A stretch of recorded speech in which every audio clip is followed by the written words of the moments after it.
So hello everyone, welcome back to a new video and today we have very special guest. तो रोहित हमारे साथ मौजूद है and he is working as a system engineer in TCS. तो यहाँ पर हम लोग लाइक टीसीएस ज्वाइन करने के बाद सब कुछ डिस्कस करने वाले, लाइक क्या क्या इनका एक्सपीरियंस रहा। एंड ऑब्वियसली आप अगर कॉलेज के बच्चे हो, आप अगर बीसीए कर रहे हो, बीटेक कर रहे हो, तो प्लेसमेंट के लिए कैसे पढ़ाई करना चाहिए, कोडिंग जर्नी। लाइक कई सारे बच्चे होते हैं जो फर्स्ट ईयर में ज़्यादा को समझ में आता है नहीं, कोई पर्टिकुलर डायरेक्शन होता है नहीं, तो वो सब डिस्कस कर रहे होंगे। तो वीडियो में बने रहिए एंड आपके जो भी फ्रेंड है ये वीडियो शेयर जरूर कर दीजिए।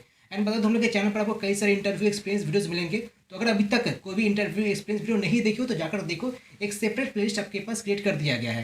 तो first of all Rohit, thank you so much for having with us and काफ़ी अच्छा लग रहा है उससे बात करके। एंड ऑब्वियसली जो ही बच्चे जुड़े हुए हैं उनके लिए वीडियो काफ़ी इंपॉर्टेंट होने वाला है एकदम। सो रोहित, लाइक काफ़ी सारे व्यूअर्स हम लोग के साथ जुड़े हुए हैं, तो लाइक आप उनको अपने बारे में जरा इंट्रोड्यूस करना चाहूँ। हेलो गाइस, मेरा नाम रोहित खेमका है। I have done my engineering from heritage institute of technology. मैंने 2022 में ही पास आउट किया है एंड अभी मैं टीसीएस में काम कर रहा हूँ। और आई होप आज का वीडियो बहुत ज़्यादा हेल्पफुल होगा कुछ बच्चों के लिए जो कॉलेज में है, क्योंकि उन्हें पाथ मिल सकता है हमारे एक्सपीरियंस से कि हम लोगों ने क्या अभी तक किया है, कॉलेज लाइफ में हमने क्या किया, उससे एक्सपीरियंस मिल जाएगा कि आगे कैसे बढ़ना चाहिए। क्योंकि मैंने भी ये फेस किया था इशू, जब मैं फर्स्ट ईयर में था मुझे कोई गाइड करने वाला नहीं था कुछ पर्टिकुलर टॉपिक्स की क्या टॉपिक्स पे फोकस किया जाए। बहुत सारे टॉपिक्स आते हैं, बहुत सारे चॉइसेस आते हैं, अब करना किस पे है वो एक कुछ पर्टिकुलर इंटरेस्ट देखना पड़ता है। तो आई होप सबको हेल्प मिलेगा आज। क्योंकि देखिए एक्सपीरियंस जो ऐसा चीज़ है काफ़ी इंपॉर्टेंट है। क्या जनरली बच्चे प्रॉब्लम फेस करते हैं एंड हाँ। सपोज आप प्रॉब्लम फेस कर रहे हो तो उसे कैसे ओवरकम करना चाहिए, सबसे ज़्यादा इंपॉर्टेंट है। सो रोहित, लाइक आपका कंप्यूटर साइंस ब्रांच था, ठीक है, हाँ। तो लाइक हम लोग जानना चाहेंगे कि आपका फर्स्ट ईयर से ही कैसा कोडिंग जर्नी रहा। लाइक आपका पहला प्रोग्रामिंग लैंग्वेज क्या था, देन आपसे आप उसके बाद कैसे मूव ऑन किए एंड कितना टाइम लगा उसको ख़त्म करने में। तो मेरा स्कूलिंग आईएससी था, बैकग्राउंड था, तो ऑलरेडी मेरे को जावा से बहुत ज़्यादा मैं वाकिफ़ था कि जावा आता है। जावा का काफ़ी कुछ मैंने क्लास 8 से ही मेरे अंदर जावा भर्ती है, समझ लीजिए कि जावा ही करते रहते 8 से 12 तक। तो ये एक मेरे लिए थोड़ा एडेड एडवांटेज था बाकी बोर्ड्स के कंपैरिजन में, क्योंकि बाकी बोर्ड्स में उतने कोडिंग पे ध्यान दिया नहीं जाता क्लास 10 तक। 11-12 में सीबीएसई में थोड़ा पाइथन आता है, बट स्टिल वो जावा से कंपैरेटिवली नॉलेज बहुत कम 11-12 में आता है। सो जावा मेरा एक अपर हैंड था शुरू से ही। क्लास जैसे ही मैंने फर्स्ट ईयर हम जैसे आए तो हम लोग का सबसे पहले कॉलेज में सी सिखाया गया था। तो ये सी को बोला जाता है मदर ऑफ ऑल लैंग्वेजेस, की अगर किसी को सी आता है तो उसमें उसको सब कुछ आ जाएगा। तो सबसे पहले हम लोग को साल भर सी में ट्रेन किया गया था। सेकेंड ईयर में हम लोग डीएस एल्गो पे ट्रांसफ़र हुए। जैसे ये टॉपिक सबसे इम्पोर्टेंट है कोई भी इंजीनियरिंग स्टूडेंट के लिए।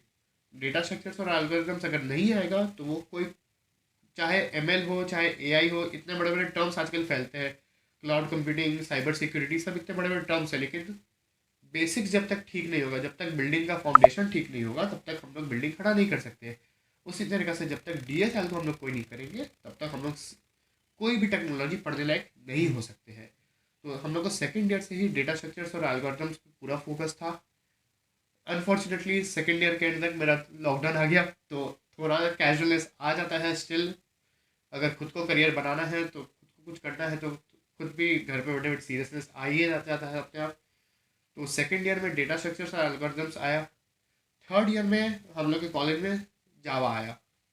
तो जब तक जावा आया तो ऑलरेडी मेरा एक स्ट्रॉन्ग पॉइंट होने की वजह से मेरे को उसके में बहुत इजी हुआ कि जावा सीखने में। कॉलेज का थोड़ा अपग्रेडेड वर्जन था हाँ स्कूल से, बट सिंस बेसिक्स पूरा क्लियर था तो सीखने में बहुत ज़्यादा इजी हुआ। तो सी के बाद जावा स्टार्ट किया और बीच बीच में मैंने थोड़ा थोड़ा सी प्लस प्लस सीखा था, क्योंकि सी प्लस प्लस में एक फीचर है एस टी एल करके। तो एस टी एल जो चीज़ है, जैसे स्टैंडर्ड टेम्पलेट लाइब्रेरी होता है, तो वो चीज़ बहुत ज़्यादा फायदेमंद है, उससे कोडिंग बहुत इजी हो जाता है। तो एस टी एल के वजह से मैंने सी प्लस प्लस स्टार्ट किया। तो सी प्लस प्लस में क्या था कि हम लोग को लाइन्स भी कम लिखना पड़ता था कोड का। सी प्लस प्लस तो बहुत ज़्यादा हम लोग को लाइन्स भी बहुत कम लिखना पड़ता था और कोडिंग थोड़ा फास्ट हो गया था। पूरा इंटरनल चीज़ें थी जो और समझ में आई। सी में जैसे हम लोग एग्जाम्पल देते हैं आपके लिए कि सी में स्ट्रिंग्स एग्जिस्ट नहीं करते। सी में स्ट्रिंग्स के लिए we have to make character आ रहे, सी में स्ट्रिंग्स बोल के चीज़ एग्जिस्ट नहीं करते। तो जावा में सी प्लस प्लस में वो है, तो हमारे लिए फायदे है। स्लैश जीरो लेना पड़ता है डिलीमीटर का। ये तो सीखना चाहिए चाहिए लेकिन वहाँ पर ज़्यादा डेप्थ में नहीं जाना डेप्थ चाहिए। में नहीं, हाँ नहीं, सी में डेप्थ में नहीं जाना चाहिए। मतलब देखिए सबका कोर्स करिकुलम के हिसाब से जितना करना है उतना करेंगे ही, लेकिन हाँ, एक्स्ट्रा फोकस अगर हम लोग करना है तो C++ में कहूँगा या जावा कहूँगा। सो आफ्टर हम लोग जैसे ये कर लिए, तब हम लोग को अपने अंदर तो हम लोग कर लिए। नेक्स्ट क्या है कि हम लोग का बाहर की दुनिया भी देखनी है थोड़ी, कि हम बाहर के रेस्पेक्ट में हम कहाँ स्टैंड करते हैं। तो उसके लिए कुछ प्लेटफॉर्म्स है, जैसे हैकर रैंक हो गया सबसे बेसिक प्लेटफॉर्म। तो हैकर रैंक पे सबसे पहले स्टार्ट किया जाता है, मैंने भी हैकर रैंक से थोड़ा स्टार्ट किया था। तो हैकर रैंक हमारा सबसे बेसिक प्लेटफॉर्म हो गया कुछ भी कोडिंग करने के लिए। तो हैकर रैंक पे किए, उसके बाद नेक्स्ट अगर थोड़ा अपग्रेड करना हो तो we can shift to LeetCode और कोड शेफ। लीड कोड और कोड शेफ में you will get a number of problems and maximum के हिंट्स एंड सॉल्यूशंस भी रहते हैं, इन एवरी लैंग्वेज रहते हैं। वो वहाँ पे क्या है, इस फ़ायदा होता है कि लीड कोड और कोड शेफ पे करने से टाइम कॉम्प्लेक्सिटी और स्पेस कॉम्प्लेक्सिटी, ये दो टर्म्स बहुत इंजीनियरिंग स्टूडेंट्स सब सुने होंगे बट उनको अप्लाई करना नहीं आता। तो लीड कोड और कोड शेफ पर इसका बहुत अच्छा सा हम लोग को इन्फॉर्मेशन मिलता है कि कितना स्पेस यूज़ हो रहा है, एक प्रोग्राम कितना रन कर रहा है। तो ये सब चीज़ हम लोग को पहले से पता चलता है। तो ये हमारे लिए बहुत फ़ायदेमंद रहता है। अब रहा बात ये कोडिंग का पार्ट हुआ। अब हमारे ब्रांच में कुछ कोर सब्जेक्ट्स भी होते हैं, जैसे डेटाबेस मैनेजमेंट। सबसे इंपॉर्टेंट सब्जेक्ट, कोर सब्जेक्ट हमारे लिए डेटाबेस मैनेजमेंट सिस्टम्स है। अगर DBMS आता है तो आधा इंजीनियर हो गए हैं। मैक्सिमम कंपनी का लाइक रिक्वायरमेंट होता है कि आपको डीबीएमएस के अंदर DBMS स्ट्रांग आना हो। चाहिए, मैक्सिमम कंपनीज में DBMS आना चाहिए। क्यों? क्योंकि कुछ भी प्रोजेक्ट्स बनाएंगे, एट द एंड उसमें डेटा रहेगा, डेटा को सेव करना है। तो डेटाबेस भी हम लोग आजकल सेव करते हैं। तो डेटाबेस मैनेजमेंट सिस्टम्स सबसे इंपॉर्टेंट है। Next, networking. कंप्यूटर नेटवर्क्स बहुत अच्छा से आना चाहिए, कि कंप्यूटर नेटवर्क्स अगर आएगा तो हमारे समझने में बहुत ईजी रहेगा। रहा ऊप्स, ऑब्जेक्ट ओरिएंटेड प्रोग्रामिंग, अगर वो आता है तो फंक्शंस जो लिखते हैं हम लोग उसमें बहुत ज़्यादा फायदा होता है, ईजी होता है लिख समझने में। तो object oriented programming is a important subject. हाँ, सॉफ्टवेयर इंजीनियरिंग आना चाहिए, क्योंकि उससे हम लोग को काम करने का तरीका समझ में आता है। देखो, एक्चुअल तरीका तो कब जब करेंगे तब पता चलेगा, बट कुछ बेसिक अगर हमें जानना है कि काम कैसे किया जाता है प्रोजेक्ट में, तो वो सॉफ्टवेयर इंजीनियरिंग के थ्रू आएगा। एंड एक और लाइक हम लोग का है ओएस, तो ओएस भी लाइक हाँ, ये सब पूछी ऑपरेटिंग जाती है सिस्टम्स इंटरव्यू के में दौरान, ठीक है। कुछ, हाँ, OS के से रिलेटेड भी कुछ पूछे जाते हैं। उस OS में कुछ एल्गोरिदम्स भी होते हैं, तो उससे रिलेटेड भी क्वेश्चंस आते हैं इंटरव्यूज में। वैसे बेसिकली मैं क्या मतलब एनालाइज किया वो चीज़ों को कि कई सारे स्टूडेंट होते हैं कि जो सोचते हैं मैं आज करूँगा और हाँ, वो करते करते लाइक 6 महीने निकल गया, 1 साल निकल गया, 2 साल निकल गया, उसके बाद पता चलता है अच्छा मुझे डीएस से ज़्यादा स्ट्रॉन्ग करना चाहिए, हाँ, मुझे और डेप्थ में पढ़ाई डेफ करना चाहिए। बट एक्चुअली आप लोग जब स्टार्ट कर रहे हो तो जो स्टार्ट कर दीजिए। मतलब आजकल हो गया है कि मुझे बस रिजल्ट देखना है, कितने दिनों के बाद वो अचीव कर पा रहे हैं। तो बस आप जो भी ईयर में हो, फर्स्ट ईयर में हो, सेकेंड ईयर में, थर्ड ईयर में हो, आपका जो पोटेंशियल है उसको पहले देखो कि मैं कहाँ पर हूँ, एंड देन चीज़ों को स्टार्ट करना स्टार्ट कर दो। लाइक रोहित, आप TCS में अभी 6 महीने हाँ। काम कर चुके हैं, ठीक है। तो हम लोग जानना चाहेंगे कि आप TCS ज्वाइन करने के बाद आपका जो भी 6 महीने का एक्सपीरियंस रहा कैसा रहा। तो जैसे मेरा TCS ज्वाइन मेरा हो गया, 6 महीना हो गया है। तो जब ज्वाइन किए थे तो उसके बाद ऑनबोर्डिंग होता है हमारा। ऑनबोर्डिंग के बाद हम लोग का कुछ दिन तक इंडक्शन प्रोग्राम चलता है। तो induction program was very smooth. और नेक्स्ट क्या था कि उसके बाद हम लोग का वहाँ पे जो एसोसिएट्स है हमारे, या जो कलीग्स है, काफ़ी ज़्यादा सपोर्टिव है। तो कोई भी एसोसिएट अगर मैं जाकर किसी भी एसोसिएट से कुछ भी हेल्प मांगता हूँ, तुरंत हेल्प करने के लिए रेडी है। ऐसे नहीं है कि एसोसिएट्स बोलेंगे ना अभी नहीं, बाद में। वो चीज़ यहाँ पे मुझे अभी तक मिला नहीं है, और आई होप फ्यूचर में नहीं मिलेगा। एसोसिएट्स काफ़ी हेल्पफुल है, और एसोसिएट्स हम लोग को बहुत अच्छे से गाइड करते हैं। कभी ऐसे नहीं दिखाते कि एक फ्रेशर है तो फ्रेशर को, कि ना फ्रेशर है तो नहीं, फ्रेशर को देख देख लेंगे। वैसा चीज़ नहीं है यहाँ पे, सबसे सीनियर मोस्ट हो या सबसे फ्रेशर हो, ऑल आर इक्वल। तो कोई भेदभाव नहीं है। नेक्स्ट रहा, कुछ लोग सोचते हैं कि कॉर्पोरेट लाइफ ज्वाइन करने के बाद वर्क लाइफ बैलेंस नहीं रहता। नहीं, एकदम वैसा नहीं है। हाँ, कुछ दिन आपको हो सकता है कि आपको अपने पर्सनल लाइफ के लिए टाइम ना मिले, बट ऐसा नहीं है कि ऑन द मेजर आपको वर्क लाइफ बैलेंस ही नहीं है। Along with that you will also enjoy life. मतलब ये बहुत जन सोचते हैं कि ना, अगर जॉब हो गया तो सुबह उठेंगे, लैपटॉप ऑन करेंगे, लैपटॉप रात को बंद करेंगे, सो जाएंगे। वैसा नहीं होता है। तो ये एक तरह से फेक बहुत फैला हुआ है कि वर्क लाइफ बैलेंस बोल के कुछ नहीं है। अपने हॉबीज़ को एंजॉय करेंगे, अपने हॉबीज़ को सपोर्ट करेंगे, हम लोग सब कुछ करेंगे। हमें कुछ ऑफ डेज भी मिलते हैं वीकली, उसमें भी हम लोग एंजॉय करेंगे। ऐसा नहीं कि 7 डेज और 24 आवर्स हम लोग को काम करना पड़ता है, वैसा नहीं है। तो लाइक ये एक्सपीरियंस हमें काफ़ी अच्छा लगा सुनकर। एंड ऑब्वियसली कई सारी मिथ बनी रहती है कि ये कॉर्पोरेट वर्ल्ड ज्वाइन करने के बाद एक लाइफ काफ़ी बिजी हो जाता है। वो आप पर डिपेंड करता है कि आप कितने अपने आप को लाइक चीज़ों में ढाल रहे हो, कस्टम कितने आप लोग कर पा रहे हो। तो लाइक एक आपसे एक और क्वेश्चन रहेगा हाँ। कि ये जो आप TCS ज्वाइन किए हो 6 महीना हो गया होते हुए, तो डिफरेंट टेक्नोलॉजी में क्या काम कर रही है राइट नाउ? टेक्नोलॉजी पूरा हम लोग को इंटरेस्ट पे भी मिल सकता है कि आपको क्या चीज़ में इंटरेस्ट है। अगर आपको साइबर सिक्योरिटी में जाना है, कि आपको क्लाउड पे जाना है, कि आपको डेवलपमेंट पे जाना है, तो ऐसा नहीं कि टीसीएस में ये सब चीज़ का प्रोजेक्ट्स नहीं है, सब चीज़ का प्रोजेक्ट्स है। आपको इंटरेस्ट पर देखा जाता है कि आप क्या चीज़ कर सकते हो।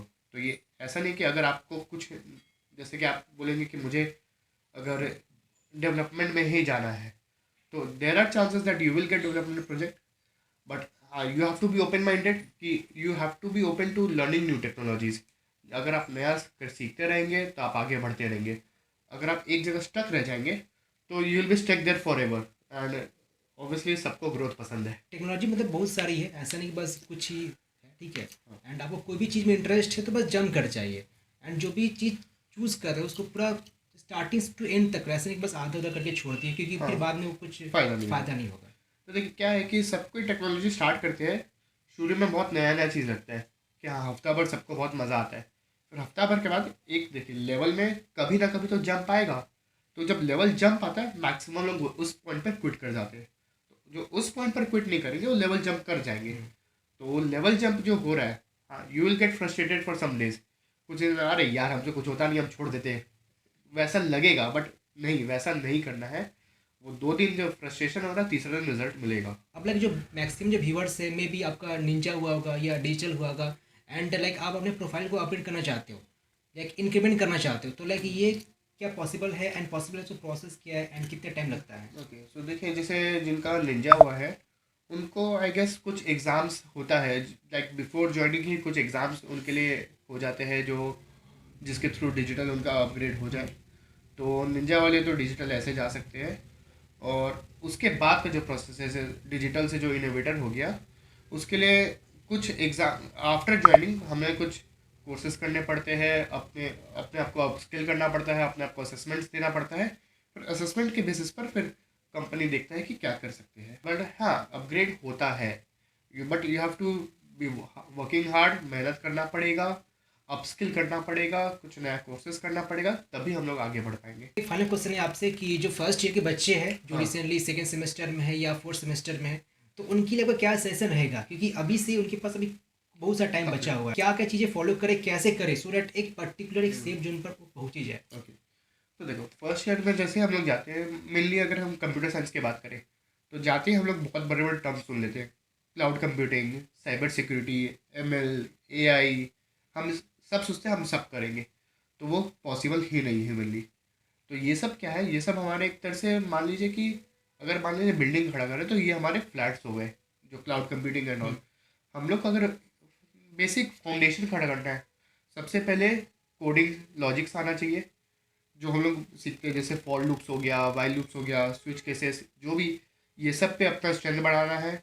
नेक्स्ट डीएस और एल्को, बिना डीएस एल्को के you can not do anything. DS and algo हमें करना पड़ेगा। मैथ्स, मैथ्स पे हमें फोकस रखना चाहिए, क्योंकि भले मैथ्स हम लोग को डायरेक्टली अप्लाई नहीं करना है, बट मैथ्स हम लोग का ब्रेन को चेंज करता है, लाइक हम लोग का लॉजिकल माइंड हम लोग का डेवलप करता है। तो मैथ्स हो गया, एप्टीट्यूड, एप्टीट्यूड हम लोग का माइंड को लॉजिकल बनाता है। तो लॉजिकल माइंड रहने से क्या फ़ायदा है कि हम लोग को वो कोडिंग में बहुत हेल्प करेगा कि क्या लॉजिक है, we will get the logic faster.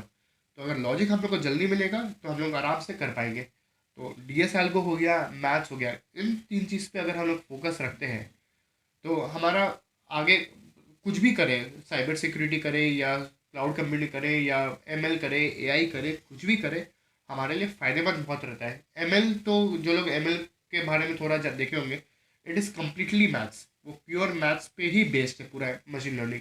तो अगर मैथ्स हमारा स्ट्रॉन्ग रहेगा और डीएसएल को स्ट्रॉन्ग रहेगा तो we can go anywhere.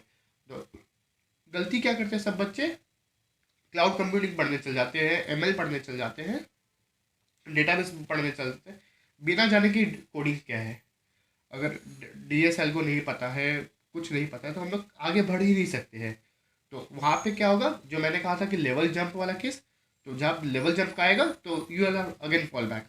So D S algo पे फॉल बैक करने से अच्छा है कि हम लोग पहले से डी एस एल्गो पे रहे। तो जो भी अभी फर्स्ट ईयर या सेकेंड ईयर में go with D S algo, उस पर फोकस करो।